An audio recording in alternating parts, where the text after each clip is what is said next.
It's Gone Sideways. I'm here with Danny Shannon.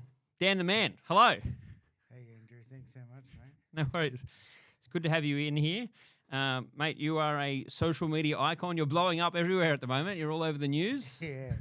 Get there, man. Just grinding, Andrew. I've had some amazing opportunities come up, and yeah, like my social media's been a little bit slow on the growth lately, but I got big dreams, right?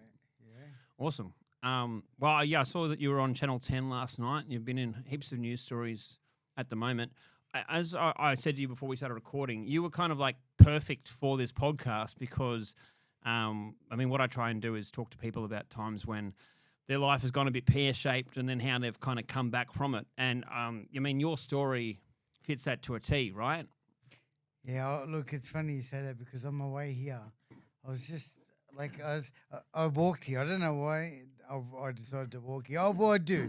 I've been on a bit of a mission since New Year's Eve. I quit the bungers. I must be 16 days or 15 days off the smoke. How's that going? And it's good. I'm doing really good, and I've been eating well too. And part of that is exercising twice a day, which is bullshit. But anyway, I'm doing it, and that's why I walk. But it just gave me some time to myself, and I was thinking about just all the stuff that's going on. Like, it puts such a smile on my face too. I can't explain. I'm really excited. Does it feel surreal sometimes? Oh, it does, man. It feels so surreal because I was actually walking past Glebe on my way here, and I walked past the place of my last employment, not the actual building, but it just made me reflect that, you know, I'm finally kind of self-funded doing stuff on my own, and it's fucking working. It's starting to work, and it just puts the biggest smile on my face. That must feel amazing. I love what I'm doing so much, man. So let's just go through the numbers. So you were previously a drug addict for over a decade, for 15 years, was it? 17 years. Yeah, about 17 years. Yeah. And was that mostly heroin or other drugs as well? What were you? Well, drugs of choice? they talk about the drug of choice. You know, heroin was definitely my drug of choice. But I dabbled in every single drug known to man in Australia. Jack of all at trades. least, you know. Yeah. I always wanted to get on the crack, but we never quite had that here in Australia. But I know you could make it. But anyway, let's not get off topic. But yeah, any substance I could get my hands on, but heroin was always my last drug of each day. You know, I would be finishing off on that if I could. Yep. And then you spent some time in prison over that period? Yeah, about over half. Between the age of 18 and 28, I spent the majority of that time locked up. Yeah, fuck. Yeah. And now you've been, clean and sober for about 13 years? 13 years, 4 months and 1 day, but who's counting? You know? Yeah. I like that. Yeah. Well, congratulations. Yeah, thank you very much, Andrew. I know that because yesterday was the 15th, I believe, and yeah, that would have been my 13, yeah. I mean, that's pretty incredible, right?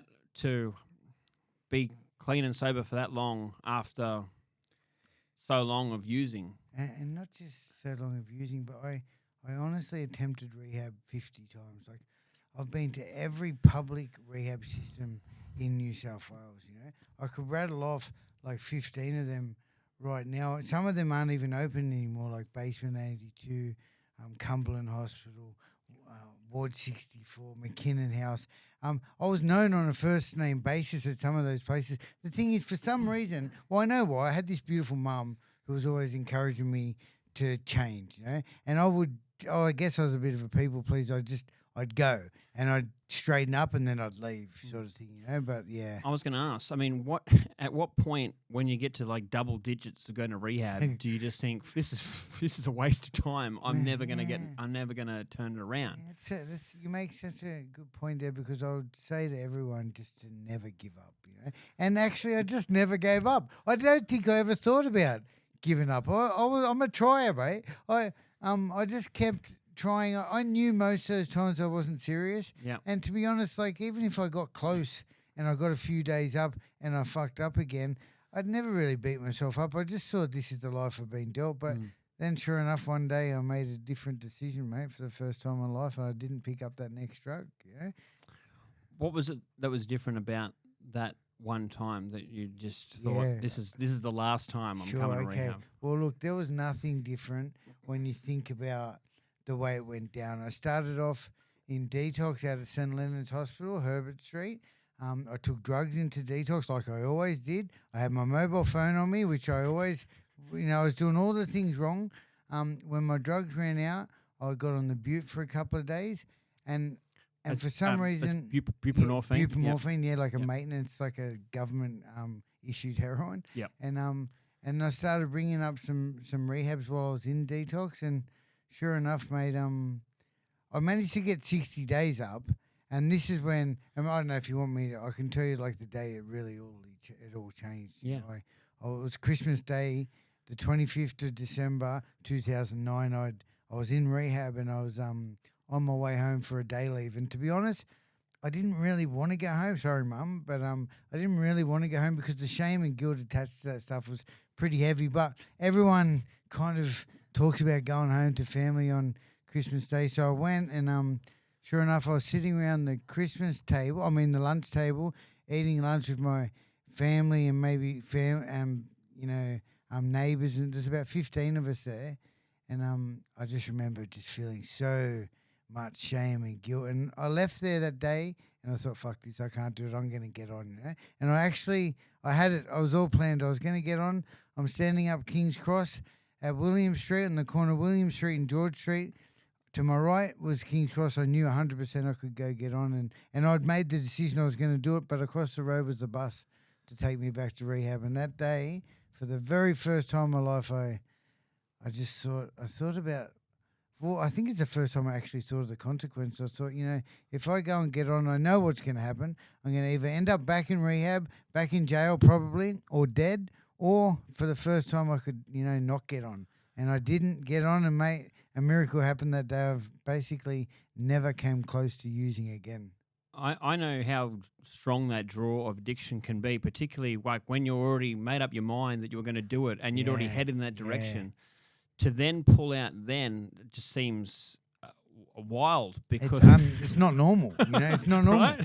Yeah, that's so true. And I think that's the real turning point when you've decided to do something and somehow getting the strength to change your mind. Yeah, we talk about that all the time. Especially I was a worker in rehabilitation for a long time. I get the point what you just said, but he actually cared.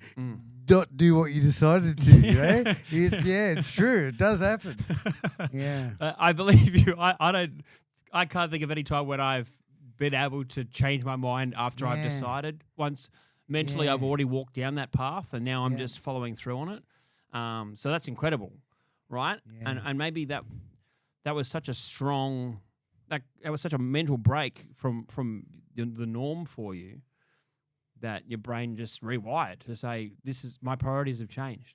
Yeah, man. Look, to be honest, for the next 3 days, it felt like I did pick up, because it's like for the next 3 days, I remember being full of anxiety because I'd fucked up. I was going to get on. I'd made the decision. I had the cash. I was going to do it. So I knew I was going to do this again, maybe in 5 days' time or next week, but it didn't happen. So you had remorse for an action that you hadn't even committed, right? Yeah. Wow. When they say remorse, it's like it felt like I'd relapsed. It felt like it so much because I knew I was going to again, but I didn't. So I don't know how you... I want to just say too, Andrew, it's not as if it was just like a miracle happened and it just left me. Like, I've worked my fucking ass off since that day to maintain what I do have as well, But the miracle is that I haven't come close to picking up a drug since that day, and that was literally 13 years and 3 months ago now. Do you still feel like you have to be on your toes all the time just to... Not at all, man. No? And I get asked that question almost every single day, and I understand a lot of people do still feel like that, maybe with a decade recovery, but no, like when I say the obsession and compulsion was lifted, like it really was. Like, I can walk, I don't want to get cocky, but like, for example, I can walk into a bathroom. This is probably one of the biggest triggers. A public toilet where I've shot up heroin. Yeah. For some reason, that eerie feeling walking into those public toilets really brings back some vivid memories. But, mate, the memory isn't to go and get on. It's just like, it's almost like, wow, that's cool. It's hard to explain. Yep. But no, man, I don't. And I can only put it down to me really working hard to maintain what I have. There's a lot of things that I do on a daily basis that kind of counteract that behavior, I think. I think for me, the strongest draw cards to staying on a path away from addiction are, I think, living with purpose. I think having some kind of thing that I want to do with my life is strong. I think exercise is so important for me just to maintain, I think, mental resilience and also just calm, satisfaction within me. And then I guess my support network, my friends, family, and other people that I interact with that are positive people and keep me wanting to stay within the life that I have. Are they similar things for you, or have you got different things? Yeah, I agree with all of those things. There's 5 things. There's 5 things for me. I think, they say the opposite to addiction is connection. I think. Yeah. Get out of the house, you're at home with the killer, because the more I isolate, and thank God I haven't for the last 13 years, but that was a big part of my active addiction, being alone, All my mates, I had no mates, My best mate was my co-offender. I used to rob him and he'd rob me, That was the basis of our relationship. So, yeah, the connection is a huge thing for me. 12-step fellowship attendance, like therapy, some type of therapy was a big part for me. I found like some kind of a higher power as well. Something bigger and better than me. I'm not saying I didn't see the light or anything like that, but I had this mad connection, this sort of spiritual connection with the universe, with the moon. Strangely enough, The moon. Giving back has been number one. The most important thing I can do is to give back to the human race. That does some magic for me. The more I give, the more the universe provides. And I think I only keep what I have by giving it away. Well, you seem to be the busiest man on TikTok Live, right? Yeah. You're up there every night, yes, just talking to people and, talking positivity and about your experiences. Is that part of it? Did you get a lot of value out of that? It definitely is part of it, man. Like, that's a really good point. Like, it's almost like I have to do that. When I say I have to do that, I don't have to do anything. Today I've got choices. I can do whatever the fuck I want. But if I want to keep what I've got, I feel like there's a bunch of stuff I do, and that I would class that as my service. I'd class that as me giving back. Look, these days I do, a lot of battle and tours on there and make a bit of coin as well. But and that keeps me coming back too. But I swear to God, if it wasn't for that, I would still commit at least an hour on there because for so many reasons. I love it. The biggest reason is I just fucking love it, Do you get any positive messages from people from social media that say, "Hey, Danny, you've made a difference in my life"? Just you talking? Man, I shit you not. My inbox is full. I haven't checked it today, but each day I have to clear 20, 30 messages, and most of those messages are people saying, "Danny, I'm fucked, help," and "Danny, you've helped me so much. I'm clean this amount of time." Yeah, it's crazy. It's a beautiful, beautiful thing, How do you handle those when it says, "I'm fucked, I need your help"? I mean, that must be quite a burden to shoulder if it's happening all the time. You know what's a real burden when someone's telling you they're going to kill themselves. Fuck. And that's happened to me. Oh man, it happens maybe sometimes one day a week, Fuck, man. But I basically respond to every single message with the same attitude, and I respond to every single message with an audio reply. It's usually about 30 seconds to a minute, and it's the same spiel every single time. It's different if someone wants to take their life.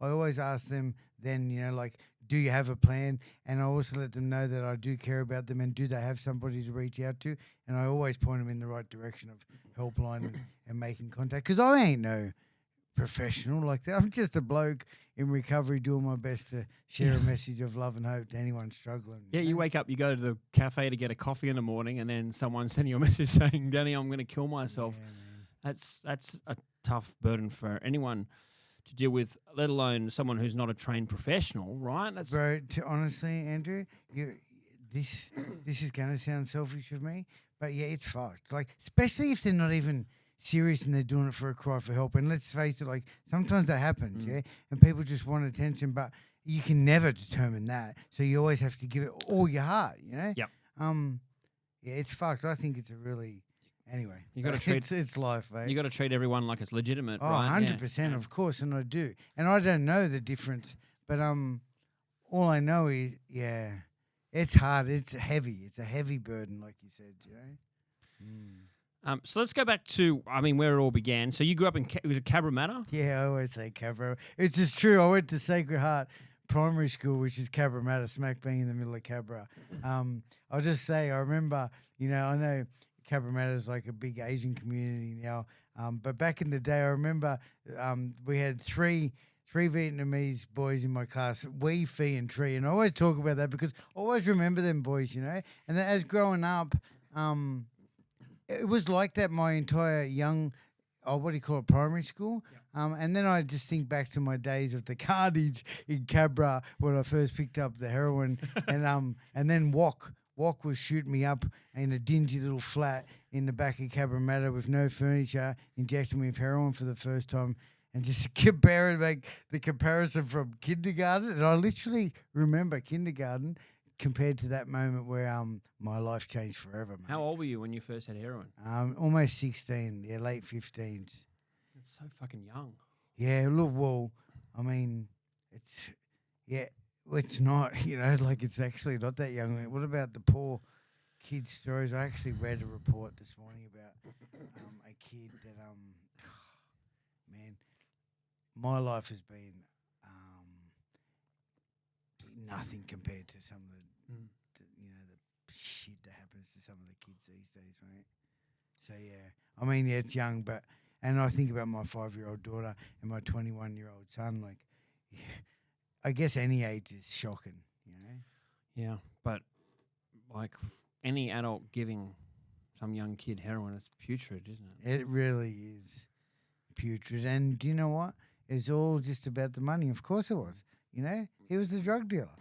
He didn't have any feelings, and not just injecting, like that was the day my life changed forever. That day, that I was sitting in that flat, in this dingy little flat with no furniture, sitting on the floor getting injected with heroin. That was the day my life definitely changed. If up until that point I picked up pretty much every other drug, but I wouldn't say my life was manageable completely until that day, and then it changed forever, mate. Were you still living with your parents at that stage? Yeah, man. It's a long story. There's so much of it. I was in and out, I was in and out. My mum and dad had split up by that time, and I think I was living in the garage at my mum's house or my dad's house. I was always swapping in between. Yep. Sometimes I'd go MIA for a couple of months. But yeah, I always did have support of my mum's this beautiful, loving soul who was kind of always there with the good stuff. My dad, big shout out to Shonky, his nickname Shonky, he taught me every single thing I shouldn't know, Yep. He's a good guy, and he was always there for me in some way, shape or form. He'd buy their stolen equipment, for example, He'd always wake up like that, but not with emotional support. It sounds more like the guy that you want as your dodgy uncle rather 100%. than your father, yeah, right? Yeah. That's it. Yeah. Old Shonky. So what was life like for you around that age so you first had heroin, and then were you at school still? Were you holding in a job? What was happening? No, I wasn't at school anymore. I was a skater. I was a skateboard rider. I used to have a lot of friends up until that stage, right? And when I say a lot of friends, I say I was a popular kid. Part of it was because I was a pretty good skateboard rider, and we used to build ramps at my house. We used to knock off all the building sites around and build mad skate parks in my backyard, That's cool. My mum would let me do that, or my dad would let me do that. So I always had skate ramps. So everyone would come to my house and we'd skate. And because I had them there, I guess I had access to most. So I was pretty good at it too, But so my life was really good, mate. It was really good. All right, I was on it. But it slowly, very quickly, changed from the moment I picked up heroin. That's for sure. From being a really popular kid to less popular to absolutely no one. Probably by the age of 17, there was no one left in my life, It was just me and my crime buddies, you know, because I had to work really hard to maintain a heroin habit. Yeah. You know, So, like I mean, how often were you using it? Every day? oh, every single day, of Every- course. There wasn't a day that existed in 17 years that I wasn't stoned on heroin, unless I was in jail and I was just totally incapacitated. But most days in jail, I was stoned as well. You know. So how are you funding it? Right. Yeah, crime, mate. Used to break into schools. Yeah, we used to break into every factory in fucking Wetherill Park. Yep. Stealing cars. It was all just drug related crimes, you know. Were you having fun when you were doing it? At least. Yeah, man. I guess so. Do you know what? I actually have no regrets. I guess when we say I've got no regrets, I wish there was people I hadn't hurt along my journey, of course. Apart from that, Andrew, I got no regrets about anything. And thank God, like, because that's, I think, plays a big part in me being such a happy guy today, you know? Yep. I wouldn't be here right now sitting here talking to you about my life if it wasn't for my life. It doesn't, you know? Exactly right. It's fucking brilliant. So, yeah, no regrets, mate. I think, I mean, I talked about that a lot on this podcast, is that people had to go through the shit that they went through in their life to get to the good point where they're at now. But I also think when you stand there, when you're on social media and you talk about this stuff or you talk about it anywhere, people only listen because of where you've come from, right? Yeah. Like when people are struggling with addiction themselves or they have a loved one, right? Yeah. They're able to put them onto you as someone who can talk about this because you're not some cop. You're a guy who's been through the ringer and survived it, right? Yeah, it's extremely powerful, and it's like you're right, and they can relate. Yeah, that's the magic. They can relate to where you've been, and even though I say no regrets, of course it was. I always say 17 years of the pain, hurt, and misery. You know, it was kind of like all shit, and it was like all good because I was constantly fucked up and had some drama going on, but I was constantly stoned as well. So I don't know, like I often say it's just felt like it was the cards have been dealt, you know? Yep. But yeah, people can relate to that and they know because, and honestly, I don't think there's much I can't relate to, you know? I haven't been through everything, definitely. In fact, I think my story was quite, minimal compared to some, you know, some kids these days, that's for sure. But yeah. I've seen photos of you from like back then, and you were so you looked completely different, right? Yeah, but you're like a sure. skinny little sick runt, right? Weren't you? Yeah, Oh. man. I entered recovery in 2009, 60 kilos, bro. 60 kilos, ring and wet, looking like a half-sucked aspirin. You know? And like I remember back then too, 60 kilos, and anyway, I quickly put weight on. I was 80 before you know it. Next minute, I'm 100, and at the moment I'm about 102, 103 kilos. But you're solid now. You look healthy, right? I'm lucky, bro. I've been training every day pretty much for the last 10 years. I live across the road from the gym. Like we said before, physical health, mental health and spiritual health are all really important things in my program. But yeah, I love who I am right now, a bit heavy, but strong, I And like happy. that. Yeah, and happy, mate. Yeah. It's perfect, man. It reminds me of when Jeff Morgan was on here. Like, he's one of those guys that seems always like happy, like as the Energizer Bunny, He right? is. Just full of Yeah. beans. Yeah. And you strike me as similar, just a guy who's just very happy with where he's at. I was having a discussion last night with Jeffrey Morgan. It's funny you should mention him. And one thing I love about Jeffrey is the minute he encounters somebody, he goes straight into this mode, which you just reminded me of it. Like, and he just delivers value. Like, he just does. I don't know, it's his mindset. He can't help it, I don't think. But automatically, if you've got a problem, he'll start talking about the solution. And I really love how he does that, Yep. Just while we're on that, too, last night we were in an interview with TikTok Gary as well. I want to just give a shout out to him. That man's incredible too, like everything I've learned on my social media stuff, like I get a lot. I call Gary my TikTok mentor, and he calls me his recovery mentor. So we've got a cool little relationship going there. He's an absolute legend, and Russell as well. Russell Manser was also there, and that man, I used to speak to him every day, or very regularly from custody while he was locked up doing a big whack. And sure enough, here he is building an empire too. I heard you speak on his podcast where he thanked you because, he said that you added a lot of value to him when he was at Glebe House, right? Yeah. Look, I was that staff member that would always give out my number, of course, because where I used to work too, like we had no boundaries really, like with clients. Like and anyway, then the clients would get locked up, and mate, I still get phone calls. This is a phone call from the Metropolitan Ramada Reception Centre. Like I get them weekly because of old clients who just have my number and they want to speak to someone. And Russell definitely used to do that on a regular basis, which is an absolute honor. And here's the thing, like, doesn't matter how busy you are, when you know you got that message, you just fucking stop what you're doing. You got 6 minutes and just listen, mate, you know? Yeah. So yeah, absolutely. Good on Russ. This I'm trying to remember what the automated thing says. This is an automatic. This is a call from a correction center. Yeah, right? This is a phone call from the Ramada reception. Yeah, Ramada Reception Centre. Your phone call will be monitored. If you do not wish to take this call, please hang up now. Something like that. Yeah. I remember when I was in quarantine, locked up at Park Lee, and Quarantine. Yeah. How long ago was that? That was 2021. Oh, wow. So a year and a half ago. That's not long ago, No. eh? No. Yeah, quarantine. So there was no quarantine back in my day. I was thinking that's COVID, and it was All COVID. right. Sure. Yeah.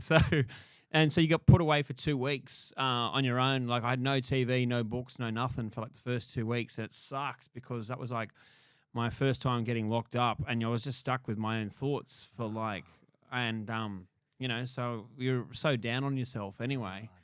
And you had nothing. You know, locked down with nothing. No telly. No telly, no books, no nothing. Yeah, I'll be there, mate. For sure. Okay. What else have you got to do but think, you know? Yeah. And well, I can't believe that was so recent. Look at you now. Here doing interviews on the podcast. Congratulations, man. Thank you, mate. That's really inspiring too.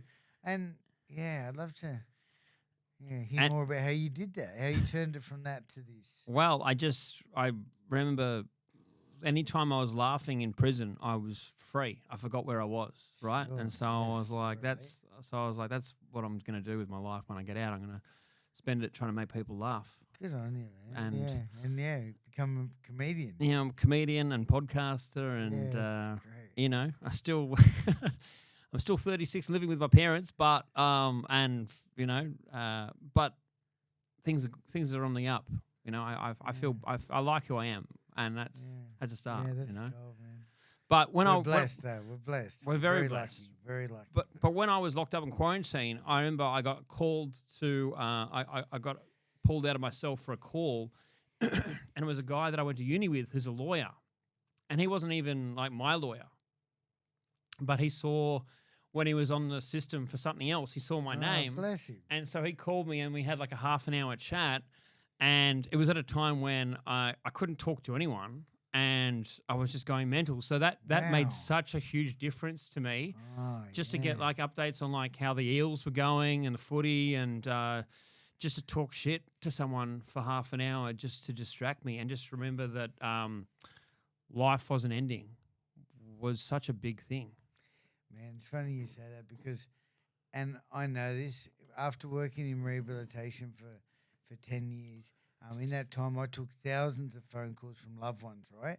Loved ones who would always get the runaround from most services they'd call, because they just didn't fit the criteria. But one thing I used to do in that job is I used to just listen. Like, fuck it, I was getting paid for it. Let me speak to the people, make some referrals if I can. But one thing they'd always say is, they'd cry often, thank you so much for listening. People just want to be heard. And that just really related to what you were just saying there, because you just wanted some time to be heard. Yep. Yeah. And just to shoot. And it was so nice to see a familiar face. And I was like, what the fuck are you doing here? And he was like, oh, mate, I saw your name on the list. I thought I'd just give you a quick. He was like, I bet you're bored. I thought, bless him. I thought I'd just call you for a chin wag. And that small act of kindness really stuck with me. Yeah, good. I agree. But I think that's something about jail is that small acts of kindness actually become so big because you're just so used to getting let down all the time and just feeling down and just feeling like everything's such a mess that just even guys offering you a bit of food from their buy-up when you know they've got fuck all themselves. Just people just doing generous things just means the world. Well, being in jail through quarantine and lockdowns, it would have been so different, you know. Like, yeah, we used to get locked into cell sometimes for, 23 hours a day regularly, but still going through, like, was it like that for 3 years or 2 years?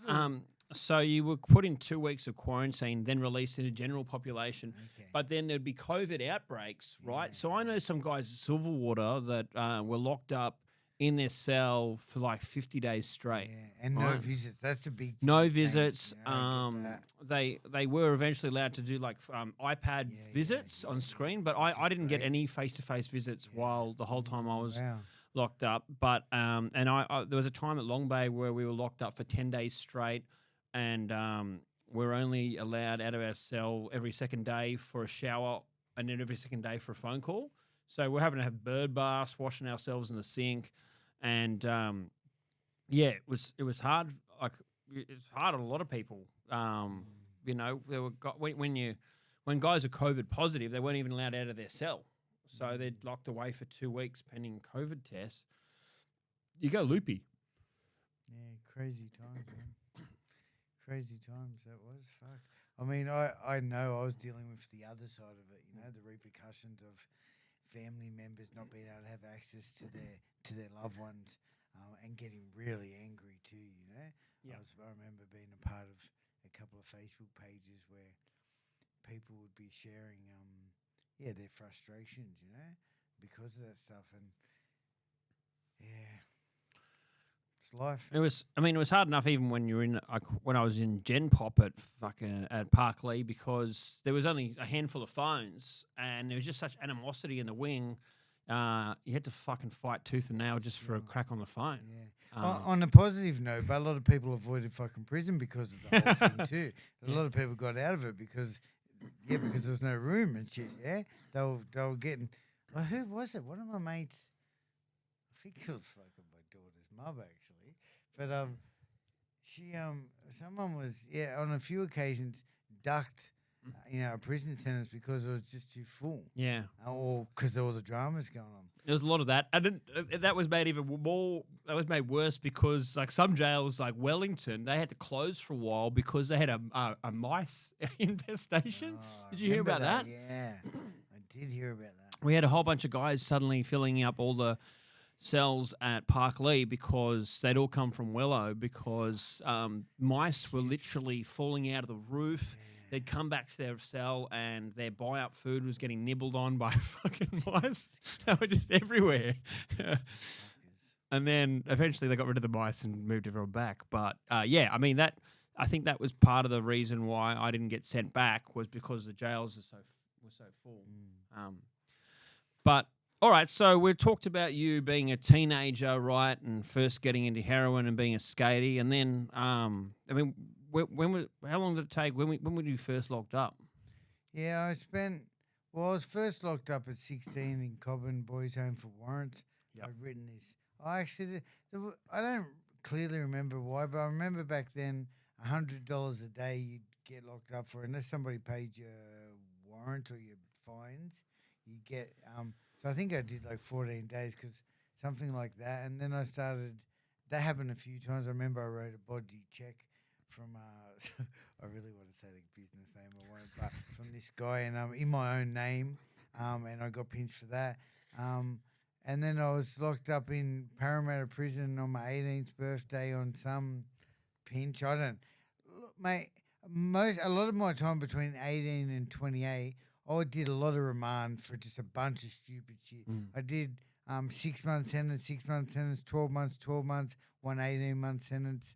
And a bunch of just remand. Mate, I was just constantly. I was that guy that would get out for a week and would be locked up again. I just couldn't fucking help myself. So you were just in there on dumb shit, and then when you got out, within 2 seconds, you were just back on drugs and doing dumb stuff. Of course, straight back on it. Like either, it was straight from jail to the drug dealer's house. And so you've got a son, right? So at some point in this picture, you must have met your your son's mother. Yeah, Michelle, bless her. Yeah, so one thing, a vivid memory comes up when you say that. I remember her being pregnant, and me and her we were staying at my mum's house in the garage, I think. So I'm 25. Yep. Skinny as like heroin, full blown heroin addict. Probably on the methadone, using amphetamines as well. Yeah, we was. Ice wasn't even around then. And I remember her being pregnant, and I remember having this conversation, and this is so sad, really, when you think about it, with my mum and her saying that when the baby comes, we're going to stop using drugs. Just this fucking delusional state. But I'm sure at the time, I guess we meant it, but let me tell you, that's almost impossible, I think. I'm sure it has happened before, but it's bullshit. I think a lot of people think that, right, in their head, that like there's some certain milestone in my life that when that happens, that's it for me, no more drugs. Yeah. I think I had the same kind of deluded milestones about that when I would stop selling drugs, and then they would have come by and I would have come up with another bullshit reason for why I needed more money. It's a fantasy, isn't it? Yeah. It's a fantasy that we feed ourselves to make ourselves feel a little bit better, that one day our life's going to be manageable and in control, But yeah, so he was born on the 27th of June 2001. And mate, the poor kid, thank God again for my mum. Mum always gets a shout out. And for Michelle's parents as well. But me and her were just fucking, mate, there was one instance where I'm in a stolen car with the kid in the back, in a child's seat. I swear to God, in a That's child's seat, responsible. Responsible parent. Yeah. And then I demanded some money off my mum. So I had a bit of a stash of cash hanging in my mum's house at one stage there, and I demanded some money. And I remember mum coming that day, and meeting us in the car park, in Macca's car park in Wetherill Park, and just could you imagine what a grandma would feel like, knowing she's handing over a couple of grand to her son, who's going to use it on go drugs, buy fucking cocaine and heroin, and the kid in the back, like that's fucked up, man. That is a putrid, fucking sad, fucked up moment. She must have just felt so helpless. Like there's nothing she could do. Makes me want to cry right now, when I say that. It's one of my, I didn't know it at the time, and it's not until I got clean, and even with years up when I start reflecting back on that day, but that, just sharing that moment with you right now, and even being in a high-speed police pursuit with the kid in the back. In the baby seat. Yeah, the baby seat. Fuck. But yeah, man, there's some shameful moments. And, that when I say I've got no regrets, of course, that's the shit I wish. But, sorry, to go back to my boy, he spent the first half of his life visiting me in jails and institutions, detox and jail, Even my two little brothers, I've got two younger brothers, my dad's remarried to Anita, and they would visit me in jail. It's like, what a shitty fucking life to grow up. But, mate, now they're my biggest advocates, My son bridges up about his dad all the time. He would have been sending out my news interview last night to his mates and stuff, so... But when you have a loved one that's like that, it's hard to think that they're ever going to overcome it, right? At that point, when they're just lost in addiction, I mean, and because the numbers just aren't usually in people aren't in your favor, right? No, they're really not, Andrew. And my mum was interviewed by SBS one time, and I remember, like, it's out there, this video, and one of the things she said is she was just kind of, I would have been better off. She didn't say dead, but that's what she meant. He would have just been better off not being here, is what she said, because, like, and that's the misery a loved one would go through. And I often say this too, like, loved ones are the true victims, not me. It doesn't matter. Even at my lowest of low, living homeless under the bridge in Woolloomooloo, hanging out for heroin, hungry, haven't had a fucking shower in 5 days, I was always going to get on. My mission was just to get on. But what about my mum, my dad, my sister, my brother? They're the true ones who are at home just in the fucking horrors. And I know that feeling now, being in recovery, because I've experienced that with loved ones. And it's the most scary, powerless feeling any human being could ever feel, I think. I mean, of course, there's worse shit, but it's a fucking horrible, horrible, horrible thing, Yeah, bless them. It's hard when you think back, when you have time to reflect on those things. I mean, it takes courage to have those hard conversations with yourself, right? Yeah. I have like a lot of those kind of flashbacks to when I was just a useless cokehead, when my parents needed help moving stuff and they're old and they had to get my older aunties and uncles and stuff to come over because the strong son was too useless sitting at home with his head in a mountain of coke. There's just so many instances of that. I mean, it was a running joke that I was never really expected to bring anything to Christmas because I couldn't be relied upon, and and even worse, every Christmas present I got, I'd sell it for drugs as well. Like I'd swap it for drugs. Yeah. So yeah. See, more shameful memories. But you never have that moment to sit and reflect on the reasons why it's good that you've gotten clean and sober. If you never get clean and sober, right? Because no one's sitting there high on heroin or any other drug and sitting there and having and reflecting on the times they've been a useless son, right? No. I've never been on day 3 of a coke bender and thought I'd better just explore in my head all the times I've been a useless friend, brother, son. I was a victim. It was all their fault. Like, just leave me alone. Like, how am I hurting you? This is the bullshit I used to say, and I think back to those things, and like I used to just say, how am I hurting you? This is to my family. Like, just leave me alone. Like, but you just don't comprehend at all what we're doing to them, you know? Yeah, you don't get it while you're in it, do you? No, shocking. But then that just kind of, when you see the light of day, it just reinforces why you got to keep doing what you're doing now.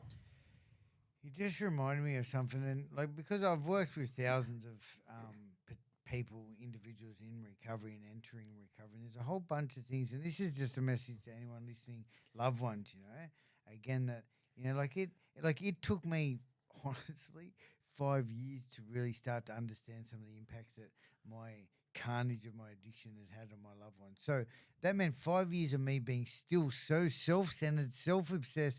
It's all about me. Like, it took me that long. So what I'm trying to convey to those loved ones is that if you're your loved one who's just gotten clean and they're still acting very selfish, like it really is a process. It was for me anyway. I can't talk for others. And people want to get clean and they want to make amends. They want to fix shit. Well, you can't say sorry again. Like just because you got 30, 60, 90 days clean, you think, well, this is my experience again. Saying sorry is not the answer, mate. Show them by your actions. Change your life, and it might take 2-3 years before anyone starts to trust you again. It must be pretty cool now for the relationships you have with your brothers and your son and your mum, that you've shown them through action, right? Because you're right. There's no point after 30, 60, 90 days to be like, it's going to be different this time, right? Yeah. But there is a point where at some stage they go, holy shit, he means it. Yeah. And even worse, like if you are saying sorry and then you're fucking relapsing and taking it back, like how damaging is that to people, And it just makes your words worthless. My words were worthless for 17 years, trust me, mate. And yeah, for some reason this last time around, I didn't say sorry to anyone for years. Like I knew it was fucking, who was going to want to hear my sorries, I just did not say it. And I remember actually, I think I was about 4, maybe 5 years clean. And I sat down with my mum on her bed, and she was in her room, and I sat down on her bed, and I said, I actually took that moment. I was working the 12 steps of, and one of them is about making amends. I was up to that step, and I thought I need to say sorry, and I need to share with her that, like I'm sorry for my actions, and yeah, it was like, and I did it with my dad too. My dad. Yeah, two big stories. But anyway, it was really, really hard actually, but a beautiful moment too, something that I'll probably never forget. And you said it at a point where the words had a bit more meaning than if you had said it after a few days, right? Yeah. And I mean, how did she take it when you said that? Yeah, she cried. She cried and said, it's okay, you don't need to say sorry, which is a really yeah, it's a common reaction. I think it doesn't necessarily mean it's true from a lot of people. I think from my mum, it was definitely true. Like she had peace for the first time in her life. It's a very mum thing to say, right? There's Yeah. just such that unconditional love, Yeah, but yeah. you know, it must have also meant a lot for you to say it after waiting so long to really show you were sorry through action first Yeah, before yeah. the words followed. I'll tell you about the one with my dad. I should tell you this because this one's pretty funny. So my dad, I always call my dad Tony. I never called him Dad. Ever since I was a little kid, he told me to call him Tony, and we'd never said I love you. In fact, I don't think I'd ever even said I love you to my sister, but my mum, I had said that. But and anyway, one of the things I noticed through working the steps, and that was that my relationship with my dad was non-existent. It was all just almost like co-offender. You know, I'd steal the shit, he'd buy it. You know, but I thought he'd never said I love you, and I'd never said it to him too. And it felt like something special I could do. You know, I thought. See, and another thing is I worked out I can't change my dad, and it's not my job to try and change him. So I realised I just need to let him be exactly who he is. But I took him to Thailand. I was a couple of years clean, maybe I was 5 or 6 years clean actually, and my plan was to tell him that I loved him, which is fucking.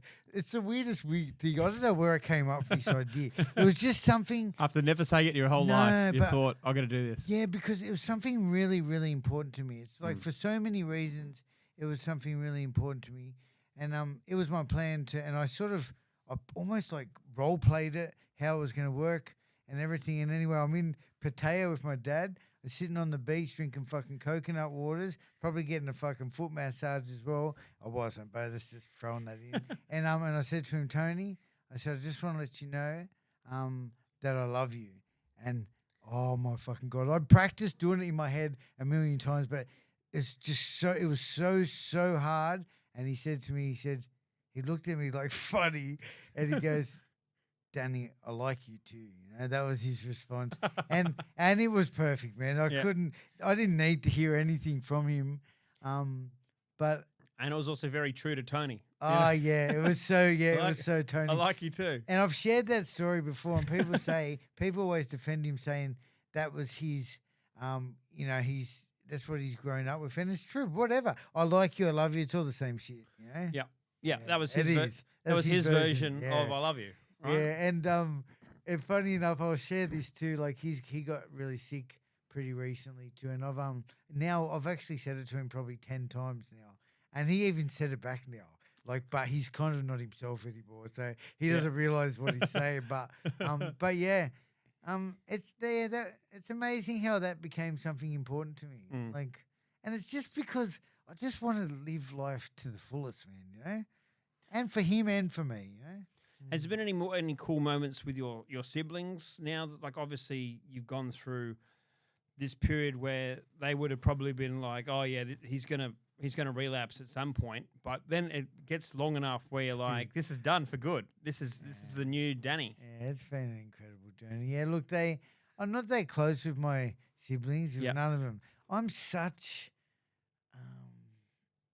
I really still kind of look. I love who I am. I wouldn't change.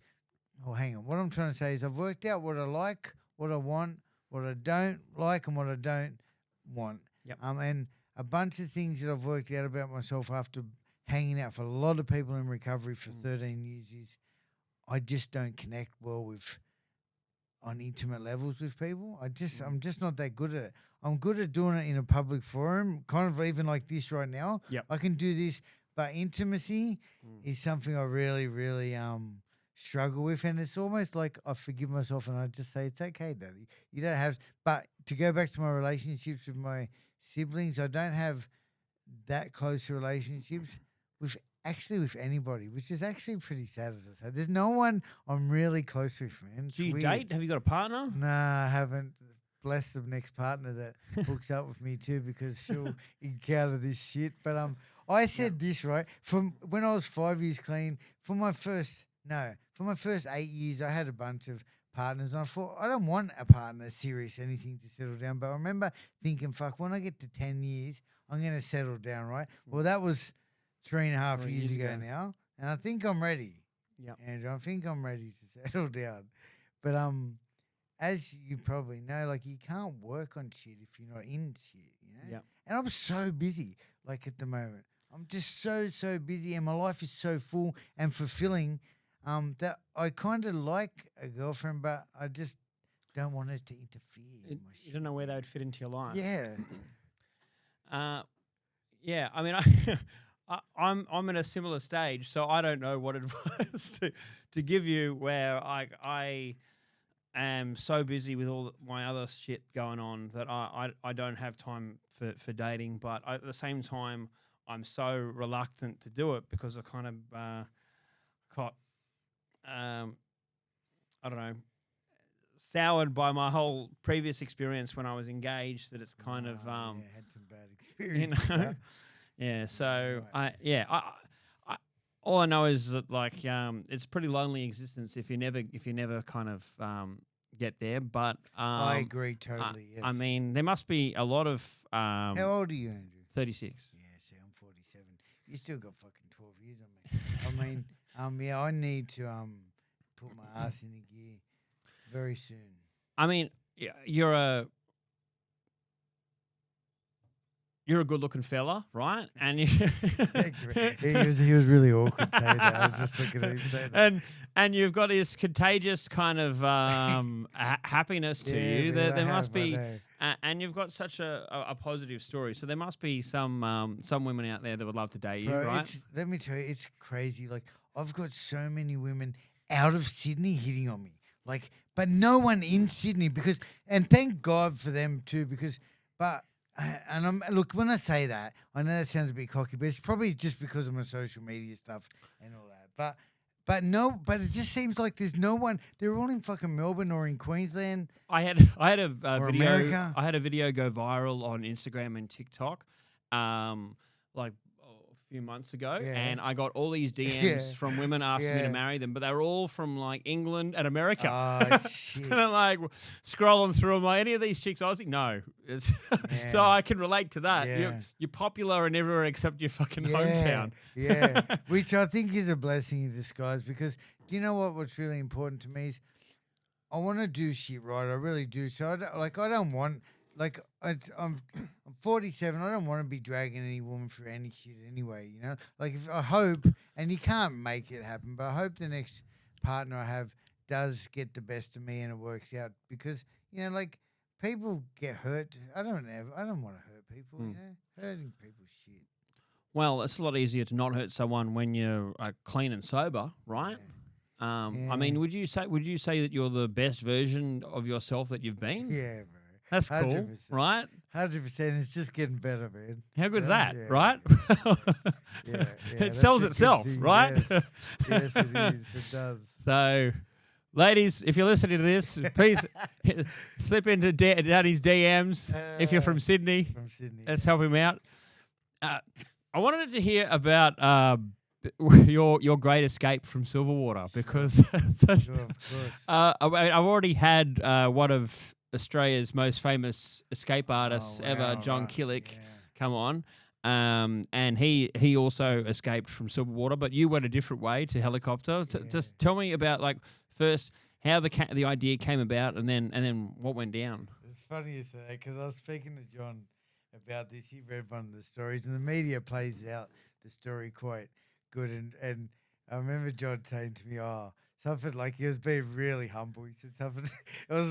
He was being so humble. It was almost patronising coming from John Killick. But it was something about like the greatest escape, you know. And I thought, oh my God, are you serious? But bless him. Like I know he was just trying to boost me up. Compared to the guy who escaped in a helicopter. Yeah, that's Wow. just wild. Yeah, man. Look, my escape was quite daring, and like if I think back to myself, I was 24, and like I said, I was quite agile back then. I weighed a lot less, but I managed to scale a 24-foot barrel fence after an evening. I was doing this course called Kairos, and I know a lot of people out there would know of it. It's like this Kairos retreats.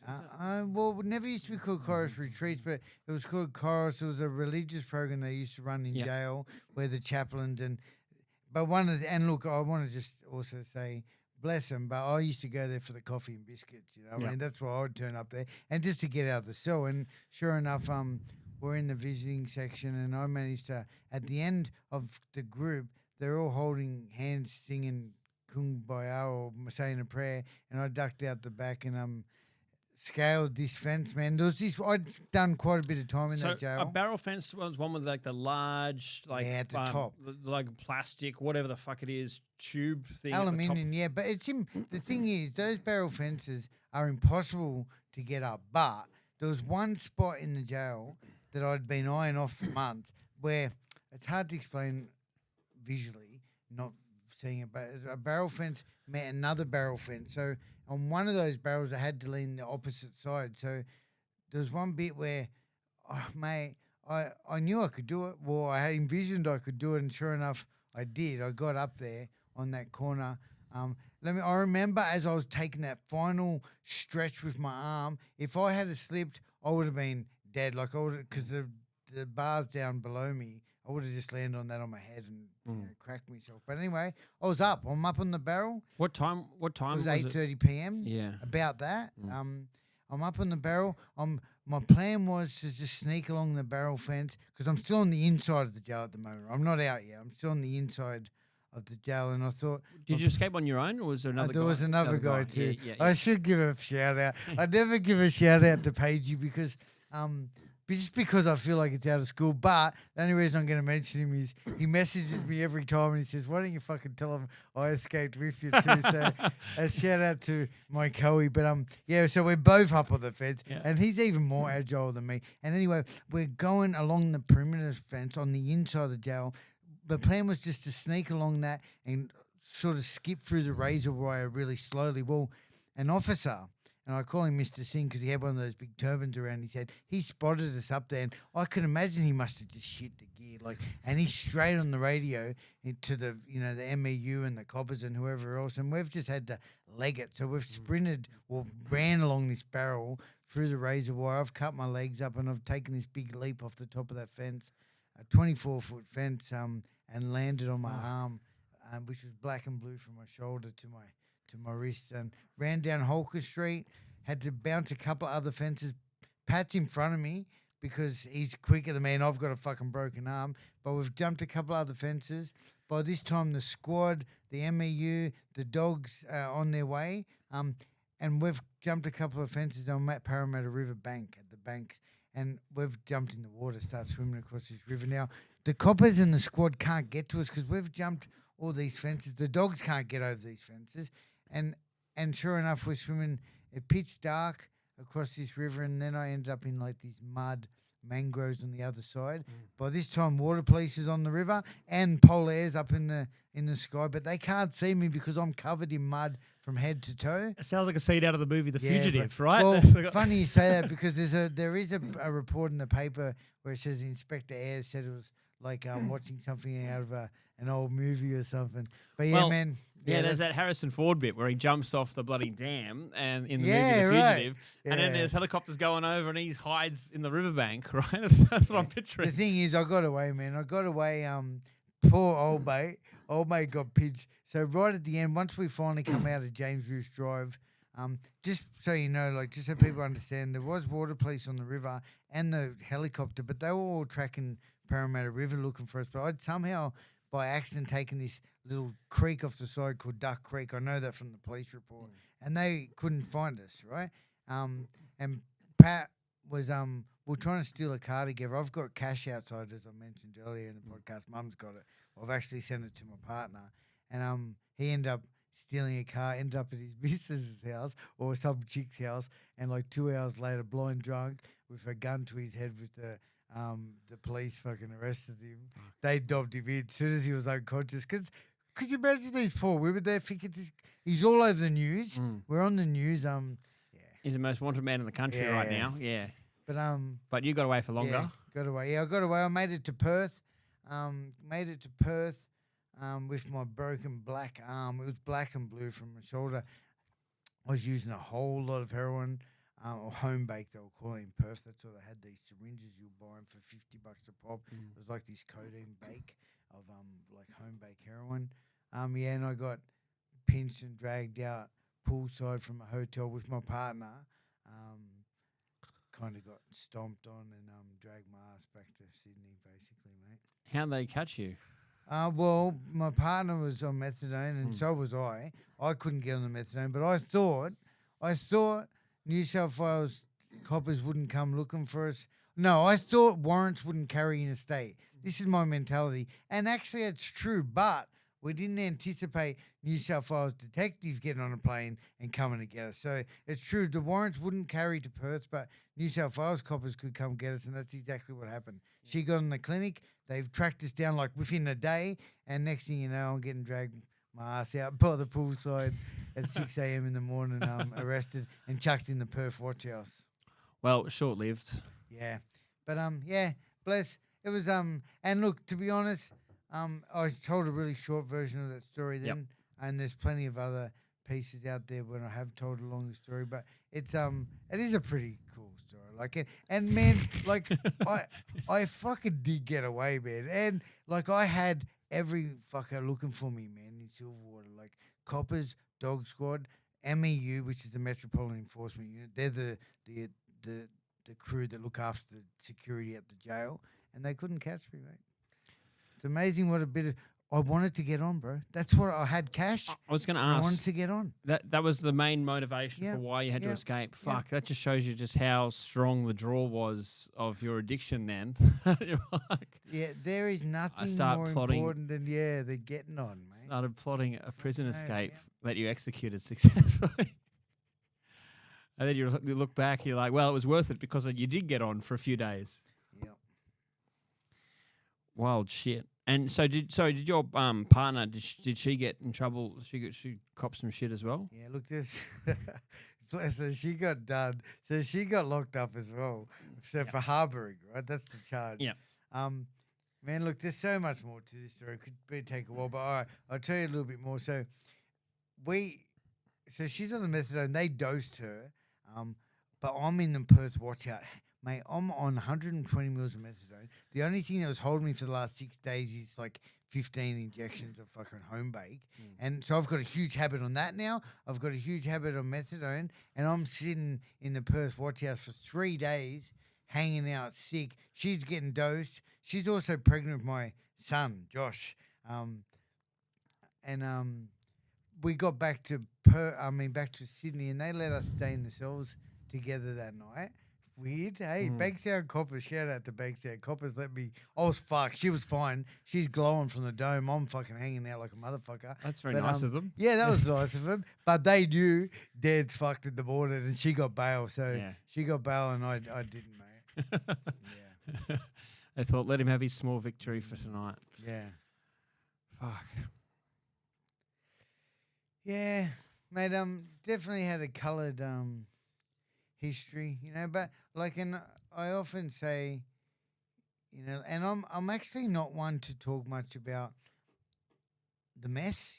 Of course, it's a big part of my story, and the mess, the jail escape, the 17 years of the pain, hurt, misery is a big part of the hook that gets people involved into my story. But I like, my most passionate thing I love to share about is, the gifts of recovery and how I've managed to do that stuff too, So I think that piece works so well because of the mess, right? Yeah. Because sure.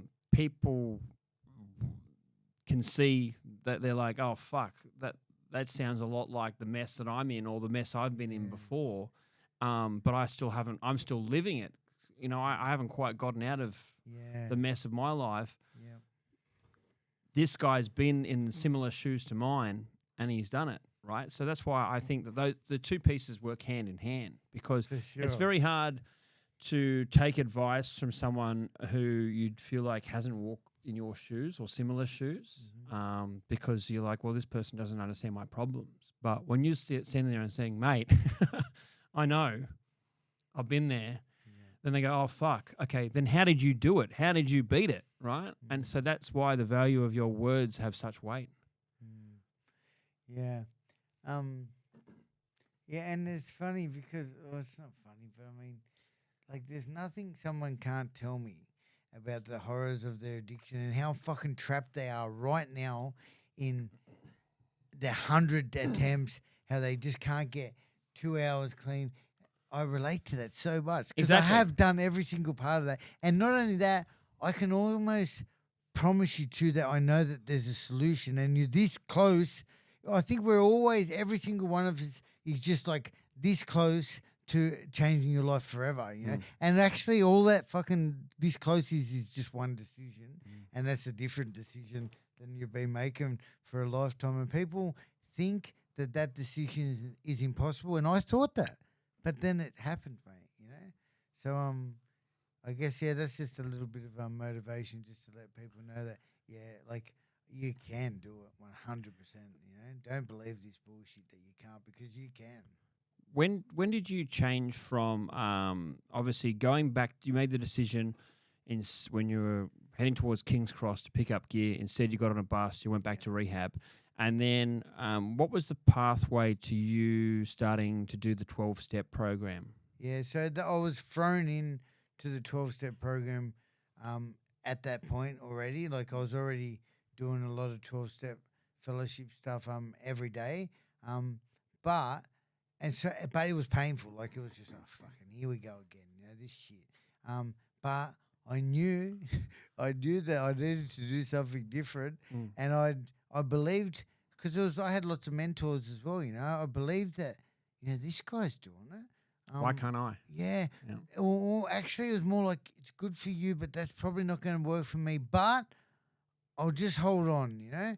I heard this thing, you know, like, smash it for 90 days, do all these suggested things, and if it's still shit, you can leave and your misery can be refunded at the door, you know? And I liked that. I thought, okay. And then I got to that 90 days, and then I heard early recovery was 5 years, right? And I thought, and I know this is one big difference between me, maybe, and a lot of people is when I heard that, I thought, man, that means I've still got 5 years before I have to be okay. But I think some people often look at it that like, fuck, I have to wait 5 years before I'm okay.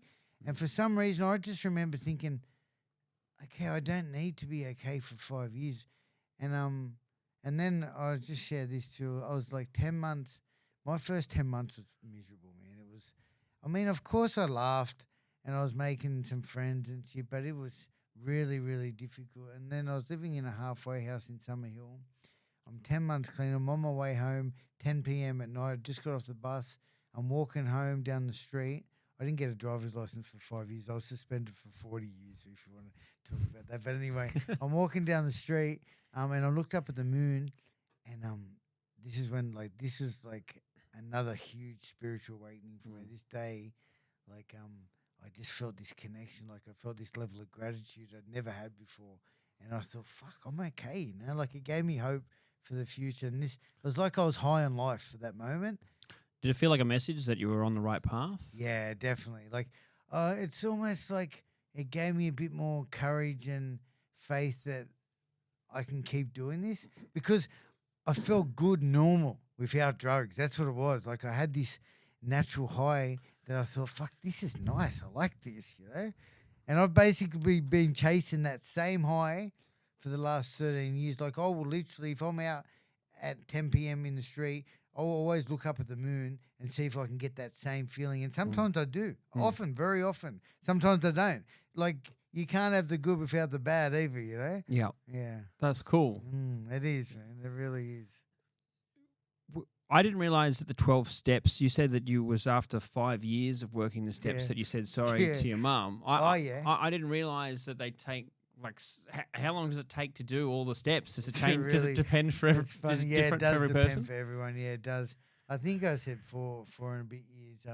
But yeah, you're right. It took me quite a, actually, to be honest, it took me probably 3 years to go through the entire first lot of 12 steps. Yeah. I guess how willing was I to work that 9th step? We're making amends because the shame and guilt was really heavy for me, man. It's one thing that still, I share one thing. Sometimes I can go home to my family's house, right? And I know people relate to this, and you probably won't even know this is happening, and I get tired, right? This is what shame and guilt does. It makes the body, has a physical reaction to the body that makes me tired. And I did that for years. I'd go home and I'd feel really tired, and then I'd be on my way home and I'd wake up. And one day it struck me. I thought, it's the shame and guilt that makes me tired. And once I realized that, it gave me a bit more power in dealing with it a bit more and understanding why I get tired. But I still go home to mum's and I want to have a lay down instantly. So, like, it still really affects me 13 years, 4 months later, mate. Do you think that by addressing some of that shame and guilt, like it has kind of lightened that burden on you, that you've felt like you could notice yourself get less tired as you addressed it? Yeah, look, it's really hard to explain. Like, I know I sounded a bit like I'm having progress with some of that stuff, but actually I'm exactly where I want to be anyway. Yep. It goes back to the thing. It doesn't make a lot of sense, but it goes back to that thing where I said to know what I like, what I want, what I don't want, and what I don't like. Like, I'm exactly, and I like who I am. Yep. So I wouldn't change that. I like that. I want to. I can't be perfect everywhere. No one's asking you. You're doing great, mate. Nah, but it's true. It's just one of those things I don't think will ever lift. I'm terrible at I tell you what, I'm terrible at doing family commitments too. I'll do it. Oh, you can count on me 100% to be there, but I'll probably be there for like 45 minutes. My whole family knows.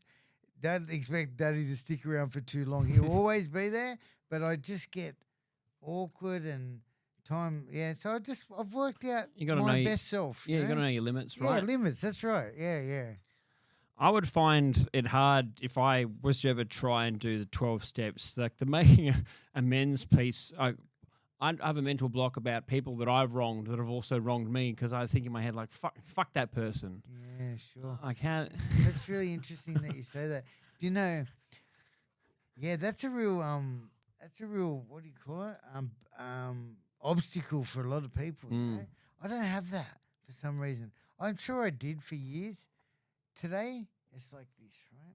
I know this is going to sound crazy too, but all right, first of all, each little resentment like that or is just like putting a stone in my pocket, and I believe the more I have, it weighs me down, and I truly get that, you know? Yeah. And secondly, I go by this thing that you can't hurt me, you know? Like, they can't hurt me, only I can hurt me. I'm responsible for how your shit makes me feel and by the way I react to it. So I just don't have time for the shit, man. I just don't. Sometimes I'll go into some resentment. Like, I've got one at the moment. But in the same conversation, I'm going, Danny, fucking let it go. Yeah. Like, in the same conversation, I'm bagging him and I'm going, just let it go, Daddy. You know, it's weird. Yeah. I know from doing I did the AOD program with Odyssey House when I got out. Yeah. That was part of my bail conditions, I think. Yeah, and right. I noticed when we were talking about triggers, like I'm far more susceptible to positive triggers than negative, right? They're the ones that get me, because I always love to be the life of the party. So any good thing that happens, first thing I want to do is like, let's get on it. Yeah. So, I found like the first time I did stand-up comedy in front of like a proper audience, not just like an open mic, in front of like 80 people, and I did really well, I got such a buzz off it. I was like, fuck, man, this feels... I felt like I was on cocaine. I was like, straight away, I was like, fuck, I'd love to get some. But then I had to get home for my curfew, and I was like, I'm lucky that I had to race home, because otherwise I could have been in a bit of a dangerous spot there. Yeah, thanks for sharing that. I get that. I get high on... I feel like I've had to go at comedy somewhere. I used to go to the comedy club often with my mates in my early days of recovery, but I get that. But one thing I've been really blessed to be, I've done a few talks in crowds that literally, bro, I'm up there, my legs are shaking, but I'm just so alive. Like, I just feel so incredible. And just on that too, like, people say don't get nervous, and I just don't think about it. I just do not think about it until I just have to do it. Yeah. And that's how I deal with everything these days.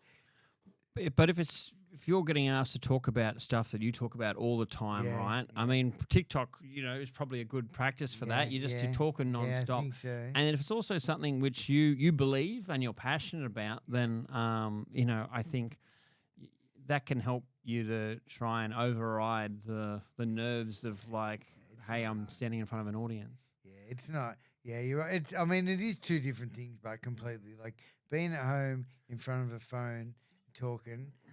Oh, totally. Yeah, you don't get the nerves Nah, right of you don't 100 get the people, nerves. Yeah, you'd have this muscle memory of 100%. Yeah, you're talking. right. Yes, you're right. 100%. Just a big difference is those nerves. Like, and the big difference is the reward as well. Like, it's great at home and TikTok for sure, but when I'm out in front of 50 people or more and sharing and my legs are shaking, that's gold. Like, that's just the best rush. Absolutely. And then you have people coming up to you afterwards. Yeah, that's saying, beautiful too. You know, so you worked at Glebe House for how long? 10 years. 10 years. And what made you want to get into that line of work? Yeah, man. Wow. So my first job in recovery is I laugh because I was a barman. The first job in recovery. Now, my sponsor, my mentors, who call them whatever you will, said you're not supposed to do that, right? But this is me, a bit of a rebel, you know. And not just that, the job fell into my lap where I could just start doing 1 day a week, and I became a barman, right? So But you're surrounded by alcohol while you're doing recovery. yeah, I was, but and again, this is like I don't want to give anyone else permission to say this, but I would just all my use was never alcohol. I drank, of course. I got smashed on my 18th and all that stuff, but I never. Alcohol was never a problem. A- I'm an alcoholic, but I believe I am too. Like I haven't had a drink or a drug for 13 years, 4 months and 1 day, right? So anything mind or mood altering to me is a relapse. And I hope to fucking God, I knock on wood, that I never touch it. But yeah, I wasn't interested, you know. In fact, I used to give people extra drinks. It's like I'd live vicariously through them, or I wouldn't charge them for. Oh my God, that my employer's probably listening. But anyway, and then I went from 1 day a week to 2 days a week to 3 days a week to 7 days a week, and I was working long hours, and I thought, fuck this, man. Like it was a cool job. I loved it. I was traveling all around Australia. I was working at sporting events, monster motocross, V8 supercars, tennis. Like I had this maddest job, but my legs were killer bad. I thought, you know what? I'm going to start studying. And for the first couple of years, I didn't want to help anyone anyway. Like I was too worried about myself, you know. And anyway, I started studying, and the job landed. What were you studying? Community services certificate for. Yep. And as I started doing that certificate, the boss of that rehab that I went through, who also told me you'll never work here because I was such a fucking shifty bloke in the early days of recovery. So when I started studying, she said to me, Danny, she said, you'll never work here. And I thought, it was a bit disappointing. Well, anyway, she called me up. What were you doing that was shifty? Man, I was just ducking and weaving. Like, if my early days of recovery, I was just under the radar with everything. I hated people. I was petrified of people. I would do everything, but I'd slip out real quick from everything. It's hard to explain, but I would sort of be a part of everything, but I would never hang around. Yeah. And just do the bare minimum. there was other stuff too. Yeah. I was just a rat bag in my early days. I had girlfriends. I was doing everything they said. I was working at a bar. You know, I was doing everything that they said you shouldn't do, but I was also doing everything they said you should do. Yeah. It's a funny combination. Everything wrong I did, I thought I needed to do two right things. Yeah. And that's what kept me alive. And anyway, I did my first shift on my third year birthday. My third year sobriety birthday. I did my first overnight shift at that place, and then and then I stayed there for the next 10 years. I went on to study. I did a diploma, and I went to uni too. I got kicked out of school in year 8 as well. So, just that's a shout out to the people know. Like I'm certainly not, I'm educated. Like definitely street smarts are a magic, and I could read and write. Okay, I acknowledge that, but mate, I had no study in me. You know, and you still got it done. Yeah, mate. It's just like possessions 9/10 of the law. You just turn up 9/10 of the time. You can't fail. I reckon that's my little recipe. Why? I saw you post on social media recently about that you lost that job. Yeah, all right. So on that, I know you mentioned the name of that place a couple of times. And like it's cool. I'm not even going to mention the name of the place, right? But yeah, I lost my job, and yeah, sure, let's talk about it. So about a year and a half ago, maybe I was at Parkley Prison picking up someone, and I made some content for TikTok that went viral, and it was a little bit inappropriate, and because of that. And look, like I said, I'm not a saint, you know. But because of that, I got a warning, and then 12 months later, on my 47th birthday, the 22nd of August, I got the sack, which they led it to look like I resigned, and But it was again for another social media post. yeah, it was for another social media post. They told me to stop doing social. Don't fucking tell me what to do. You tell me what to do, I'm going to keep doing it. And in that 12 months, I kept doing it. I think that's also So missing he the got point. me on a technicality. You know? Yeah, I mean, it seems so disappointing when you've built this following, right, of all these people because of all the positive shit you're putting out into the universe, right? Yeah, thanks, Andrew. You're right. I literally, listen to this. I literally got the sack because basically, I think it was said I won't go into details, but because of a negative thing I'm doing, yet I've got 120,000 followers, hundreds and hundreds of them messaging me saying how much I'm helping people. So I guess it's a little bit of an illusion to me. It feels like I'm really doing really good stuff, which led me to keep pushing to do that stuff. But then I lost my job over it as well. When you seem to be almost like a champion of people recovering from addiction, right? You're Yeah, thanks. Look, I definitely don't want to accept that. I want to say this. Let me say this. I know hundreds and hundreds of people who are living the fucking dream just like me, and killing it, and got so much time up as well. I just found a voice somehow in amongst this. Well, it's my business encapsulated, which I guess we'll need to talk to. But Yes. through my business, I started sharing my stories of recovery, and somehow I've had a lot of practice the last 5 years sharing those stories, that I've built this network and this connection with the world, actually, with my stories about the social and emotional impacts of addiction. It must have been a tough blow, though, to learn that you were losing your job. Bro, well, listen to this. It felt like I lost a limb. Like, it was shattering. 10 years. And honestly, I've dedicated my life to that place. And not only that, I owe my life to that place. And I always have beautiful things to say about that place. But it felt like I lost a limb. And then guess what?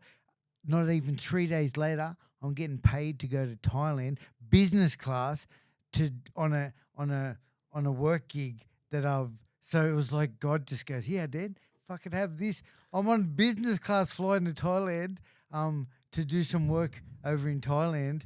And, mate, that was just like a little sign from the universe just saying, it's going to be all right, Danny. It sounds like they screwed you on some like red tape bureaucratic technicality. 100%. Totally. That's exactly what it was. It was. And which, you know which what? doesn't take into context the full view of like all. It's like if we're weighing up the positive versus the negative, what two question mark mildly inappropriate posts versus a million fucking positive ones? It seems. Yeah, fuck it, mate. It's bullshit. But you know what? Like, and going back to that thing about the resentment thing, like, I don't want to hold on to shit, because here's the thing: there's so much good that's come from it too. Yep. And yeah, you can always flip anything into a positive, but I choose to see so many positives. And actually, Andrew, right now today, I'm living my dream way more than I was back then. I was living the dream there for a long time. I fucking love that job so much. How long ago did you lose it? On the 22nd of August last year. So yeah, okay, so not even that long ago. October, November, December, January. Was that 5 months ago. Yeah. But yeah, even though I was living the dream there, 100%. Like now, it's even. I haven't been to work for 6 months, because previous to that, I was in America for 8 weeks as well. So, and I took long service leave. So how are you making a living? Is you getting hired as a speaker? What's going Now? on? Yeah. What's At the what's the moment, work? I've got my fingers in 47 pies, bro. None of those pies are big yet.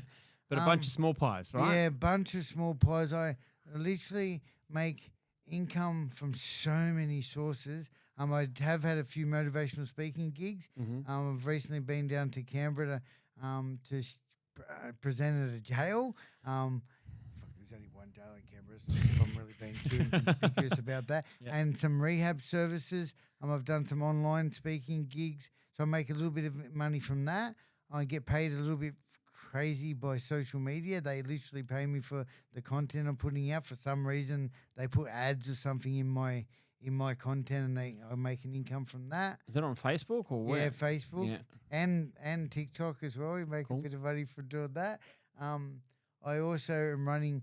I started up a Patreon page where I started doing online groups. I got about 60 subscribers to that. Oh, that's cool. So I'd run 2 groups fortnightly, a month, where people can come and get involved, break some of their isolation. So through all my social media stuff, I realized that there's all these people that want to talk to me. Well, why not come online with me and we'll talk? We can actually talk back and forward What do that. What do those sessions look like on Patreon? What do you guys talk about? Mate, I do a range of different groups, but I often steer them in gratitude, acts of kindness, acceptance, commitment therapy, community service, doing service for other people. I pick topics that I'm really good at, and I can make people feel good. And all I'm doing is just guiding people through an hour, and giving them a safe place to come and talk. And on top of that, Encapsulator is a big part of that as well. So as I move forward, I'm going to give these individuals an opportunity to record video messages to their future self. And by visiting our groups each fortnight, we'll be able to keep updating those time capsules as they progress towards. Yeah, so tell us about Encapsulator. So how did that idea come about? How did that all begin? I was 6 years clean. Let's say it was my milestone birthday. I don't think it was, but yeah, it was. And I've turned up at work, and I'm full of gratitude. I'm flying. I'm on top of the world. I'm celebrating 6 years clean. I thought to myself, I wonder what I was like when I entered those doors there. What was I thinking? How was I feeling? And I came up with this idea that what if I recorded a video message to myself for my 10-year birthday, which was very ambitious at the time because, they say recovery is like a daily program, and here I am thinking about recording Planning a video ahead to my 10-year birthday. But then I did a little bit of research on some of the old school time capsules, maybe some questions I could answer. I started the camera rolling, and man, I had this piece of paper in front of me, and I started talking to that camera, and it was the weirdest, oddest, beautiful therapeutic process I'd ever done. It was so weird. This was me talking to my future self on camera. I started talking about some stuff I'd never spoken about before. For example, I thought about my mum and my son and my dad in 4 years' time, and the first thing I thought was, I hope they're okay, and I hope my relationship with my son is better. And I also thought, I hope I'm okay as well. So I found myself expressing myself without any fear of judgment, and I thought this would be an amazing tool to give to the participants coming through that rehab. I've documented about 300 videos over the next few years. I did another trip to America back in 2017 where I met all these entrepreneurs. Like in America, man, they got no government funding like we have here. I've fucking milked the system for 17 years, going to rehabs, refuges and all that. Well, over there, you get jack shit, I think.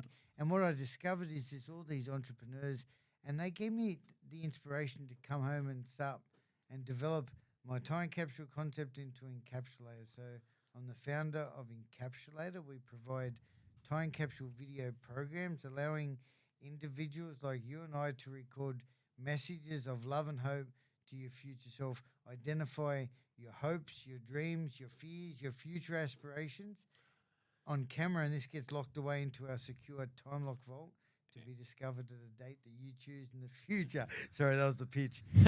I've got heaps more pitches, but what happens is questions pop up on screen, which will help guide the users to create the best video possible. How long was your original video when you were talking about the first time you did this? I think it was 12 minutes. Yeah, cool. And then you opened that 5 years later. Yeah, I did. Yeah. And Look, that interview last night on Channel 10, they used some of the footage from that original time capsule. It That's seemed- gold, bro. It seems like it must have been a pretty emotional moment to watch your own video back after 5 years. Think about What did it, it feel like? There's so many things. Like, look, what we do with Encapsulate is we literally promote and encourage you to capture a moment in time, a precious moment in time that would never have existed if it wasn't for this platform. So, like, you might have social media, for example, and you record this and that, and we always put on some kind of front. But what this was me capturing the essence of who I was right then.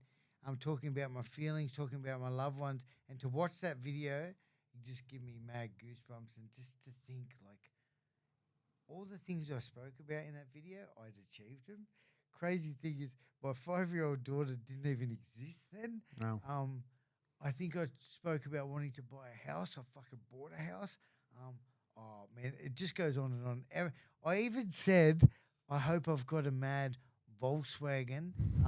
And I spoke about what model it is, and I was currently driving, and I still am, the best model of that Volkswagen. So, man, and even like. Did it spin you out? That it's like you're literally you have made made me your cry, dreams. bro. Your Made me dreams had cry. come true, Yeah, right? it did. It did. And let's acknowledge that I'm very lucky to have all those things. Again, it's all been hard work. I've worked my fucking ass off. But some people might have relapsed and completely fallen off the wagon. Well, I've also had experience of people watching their videos back a year later, 2 years later, who have said that's motivated them to get their ass back into gear too, because they've seen that precious moment in time and forgot what it was like to be there, you know? And now we're working with other organizations. The time capsule concept can be used, you know, in so many different applications for the corporate industry, high schools, maybe a mum wanting to send a message to their unborn grandchild in the future. The application's unlimited. Do you think that adds like an extra level of self accountability because you've made this video, right? Where it's just like, this is where I'd like to be in 5 years, right? And then you're going to watch it in 5 years, and you better if you're thinking, well, I better not let my past self down. I got to get cracking on this So shit. true. It's almost like a promise you're making to the future. I know for a fact that so many of the guys that have done my time capsule platform said, oh, they want to see the video early. Like, no, you can't. It's fucking buried in the ground. But when we verbalize our goals out loud, it's very beneficial. It helps us to remain accountable and motivated. And it's almost like you're making this promise to your future self. Knowing that video is going to be delivered to your inbox in 3, 6, 12 months' time, or a year, 2 years' time, just adds that extra level of accountability, as you mentioned, to achieve your goals. What do you think is a good time to set for a time capsule? Because I would on think your journey, right? Depending what your personal development journey is. If it's a business journey, I reckon 5 years. We always hear like 5 years, you know. Well, I've certainly heard that along business. I reckon with recovery, maybe even 6 months. If you're fucked, if you're on the bones of your ass, hanging out, and just entering recovery, even 4 weeks is incredible change. 60 days, incredible change. 6 months is incredible change. Yeah. Different amounts of time, or maybe you just don't even lock it. You have the option not even to lock them, and you can keep revisiting those videos as you progress. It's crazy how valuable it is to be able to look back. And something that I've only started doing recently, I keep like an Excel spreadsheet of every single comedy gig that I do, and just like I write like a couple of like I write like one sentence just about how the show went. And in 2 weeks is the 1 year anniversary of the first time I ever got on stage at an open mic comedy night. And I'm going to be performing at the Comedy Store at the Entertainment Quarter, right? Which is like the biggest comedy venue in the country. That's where I go. That's the place I go to, yes. So it still spins me out to think that, 1 year ago I had to bring my own mum to my comedy gig because not... to get an audience. No, because I wasn't allowed. My bail conditions were that I couldn't leave the house. Gold. I couldn't leave the house unless I was accompanied by my mum or dad. Bless. So 1 year ago, I couldn't. I had to go to an open mic comedy show in Lewisham with my mum, and then 12 months later, I'm going to be doing it at the Comedy Store. Yeah. And so, congratulations. Thank you, man. That's but awesome. It still spins me out that that's like a whole. That's just 1 year. right? And I was still on bail. I thought I was going back to prison. I just recently got out of prison. It just shows you how much life can change in 12 months if you work at it. Yeah. And again, like, with a bit of hard work, I always say dream big too. Try not to let our fear stop us, because fear stopped me from so much, you know. Today I don't let, I be brave, you know, like we can do anything, mate. Couldn't agree more. That was like one of the reasons why I decided to do comedy, was because I was such a pussy. I was so afraid to do it. Wow. But then when I was sitting there locked up, and for me, I felt like it was the end of my life. And I thought, well, if this was the end of the story, what do I regret not doing? And, so I realized that there's life's too short to not try and do the things that you really want to do.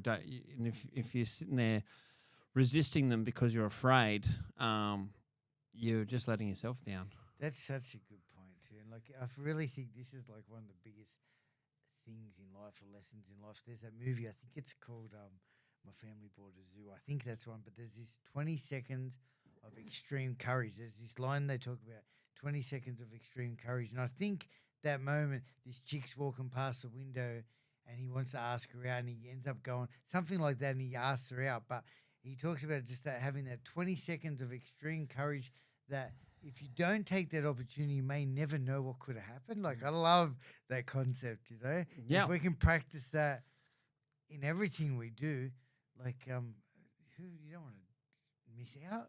Yeah. It's magic what can happen when we be brave, man.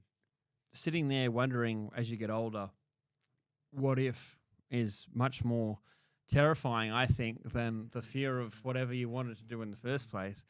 I mean, that's why I get to sit here and chat to awesome people every week, and this is a crazy kind of privilege itself. I love chatting to people about their wild stories and how they kind of went through shit and found their calling and found a way to find happiness. And none of this, weirdly, comedy, podcast, none of this would have happened if I didn't get locked up. Well, there you go. Isn't it weird how life happens? Yeah, I love what you're doing, and I was saying to you earlier that I'd love to do this too, because I guess through all my, one thing I'm really gifted with is I meet the most incredible people online, and I've got a whole range of people that I could interview, and I love hearing stories too. So I'd love to be. You should definitely start a podcast. Yeah, I want to. I'm starting next week. I don't know how I'm going to do it exactly, but I've got a little bit of software at home. I'm just going to start doing it online. I'm going to get TikTok Gary a number one, and then we're going to kick it off. And I think, our colourful past, and I know my ability to connect. The reason I was so successful in the work I did in drug and alcohol is, well, I was working with high-risk offenders coming directly from prison, never any sexual offences of any kind. So when I talk about high-risk offenders, I'm talking about fucking murderers, armed robbers, the most hectic of criminal. And, man, something about, I don't know, what I've learned is and probably my lived experience, I'm always able to connect with every single one of them in some way, shape or form, which I think would be a great asset in doing podcasting too. So I can't wait to start, mate. Where do you think that's come from, your ability to connect with these guys? I think it come from definitely being homeless, being a mad scammer. Like, when I say scammer, like, I've got a manipulator. Like, I've always got, I still continue to get my own way. I've never not got my own way. I've got it, like, and I don't want to be cocky again, but I always get what I want, even if it's not what I wanted. It's like, so it's a combination of drive and then acceptance as well. It's like, but yeah, I always get what I want. Well, I mean, that makes you bulletproof, right? If you say, that would be cocky. I get what I want, or if I don't get what I want, it's because I changed my mind about what I wanted. Yeah, almost. But like, even on that, like, you should see some of the beautiful girls that I've had. Chicks that, like, it's true. Somehow, it's like the universe always provides, you know? Well, you're overdue for another one. Oh, so. yeah, mate. I am. But yeah, I sometimes, I just think, how did this happen, you know? Well, send some positive thoughts into the universe for the next the next Mrs. for Mrs. Shannon to come into your life, mate. Yeah, definitely. She's covered. Cool. Well, I think we've gone on a journey there. I think Yeah, we've man. covered off a fair bit. It's great. Look, if I guess if we're wrapping it up, I'll just say that my life is absolutely incredible today, and I wouldn't like everything I've been through and everything I'm doing and all the hard times in recovery, because recovery's been really difficult too. I know I talk it up to sound so incredibly glorious, is that the word?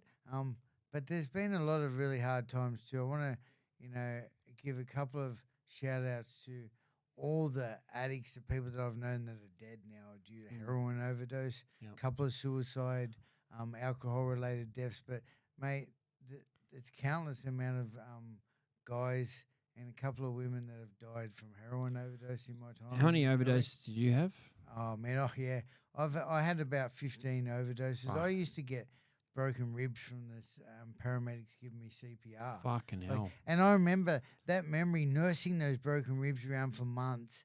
And I think back to it now, and it's like I can touch my ribs right now and feel like almost death. Like I was dead, blue, and getting paramedics giving me CPR to revive me, and then coming to and being pissed off with the paramedics for ruining my stone because they've given me Narcan, which straightens you up again. Even though they just saved your life, Yeah. right? It's sick, twisted. Yeah. Addiction's a fucking twisted, sick mental disease, It really is. So anyway, yeah, big shout out to, all those people that have fallen, and lost their lives. And I could have been one of them. I can be one of them, They've just been so unlucky that for whatever reason I got found when I'd overdosed and they didn't. Also, the thousands of people that I know who are in recovery, living the dream and living their best life, just like I am. But I guess the only difference with me is I started sharing my stories about addiction because of my business Encapsulator, and then I found a bit of a voice out here in the community. But there's so many people out there who are, living the dream as well. So big shout out to them. What do those low points look like in recovery when you're saying that there are certainly times where you were struggling with it? What did it feel like? Yeah, well, like crying, sad. Man, I can't help but put a positive spin on everything. I don't know what's wrong with me. but like I even think even through those times, like that's what made me who I am today. Like that's the shit. Like from pain comes growth. We've heard that, but it's so true. Like the more pain I'm in, the fucking greater I'm gonna be. And I also think, like, I can't have everything good. I love a shit day. It's like, and sometimes I just think, and sometimes they go into 2 and 3 days. Not often these days, but physical exercise is the best counteraction to all of that every single time to get to the fucking gym and smash it.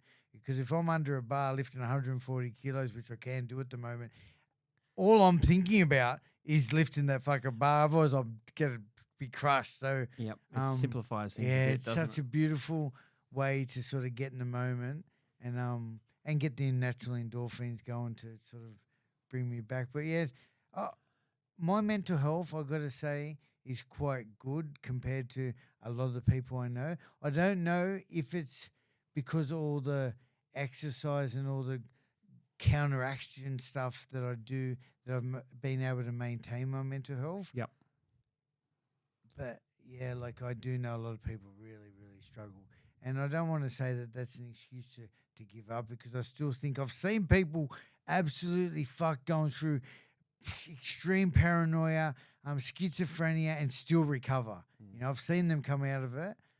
So I don't want to take away people's pain and mental health, because I know I can't understand what they're going through, but I also don't want to give them permission to give up either, because that's not the answer. I mean, all those stories, like similar stories to yours, where they're so valuable for people to hear, right? Those stories of someone with the odds against them, and they've got through the struggles and they've overcome. I think that's why it's so good to have things like social media, and I think it would be great for you to have a podcast because those stories can give people hope, loved ones of Yeah, addicts and then also definitely. addicts, right? Yeah, for sure. Look, this is my space, definitely. Like social media and doing the work I am doing is actually it suits me to a T. I get my cup is so full. I get my connection the way I like it. So, um, like I don't have to be deep, intimate, one-on-one stuff with people because I don't like that. I'm Yep. just no good. People say, "Can I do a one-on-one session with you?" They'll pay me this. No, I won't do it. It makes me sick. That stuff actually. Mm. It's that extreme. I'm so sensitive. I will take on your trauma, and it'll hurt me. I've got a beautiful 5-year-old daughter who anything you tell me about your childhood, it makes me relate straight to her. Yeah, you fuck. know? But anyway, I've just got this perfect formula for life at the moment. Good. So yeah, a podcast would only increase that, I reckon. I mean, I can't help at night by scrolling through TikTok and see your fucking head at some stage. Yeah, I know. I'm everywhere. I think I piss a lot of people off actually with that too. But I just think people like the haters. Let's just touch on the haters for a sec. You know, like I say, the haters. People get quite pissed off at me or annoyed, and I hear Why? I don't know, bro. I don't get it. I've copped a lot of negativity from doing the stuff I do actually. Tell me why. I don't completely understand why, but I think I don't know actually. But what don't know. they're what are they? What's the kind of stuff? What do they say? No one cares about your fucking story, mate. Yeah, No there's one that. cares- No, it's not that so much. It's people that are involved in my, like some of my people that I kind of thought were mates, Mm. who are just, I think they don't like me being so. See, and it's true, right? Through my recovery and the 12-step fellowship, it's quite, it's quite a bit of a close knit community thing. And then I started talking about my recovery stories on fucking television. Mm. And it's like I think people feel a little bit what's that word? Betrayed Yeah. somehow. Why? So, Because I don't know, man. I because don't you're get it. sharing your stories that they're used to hearing in a private setting, Yeah, more in a public yeah. forum. I mean, who cares? As long as you're not sharing their private 100%, stories, I then never who gives would. a fuck, I right? never would, but I do start documenting other people's stories, but with their permission, of course. Totally. And because what I think a lot of people don't realize is there's another millions of people out there who have never heard that somebody can recover, and they're the ones who I'm touching, and they're the ones I'm going to keep reaching for. Yep.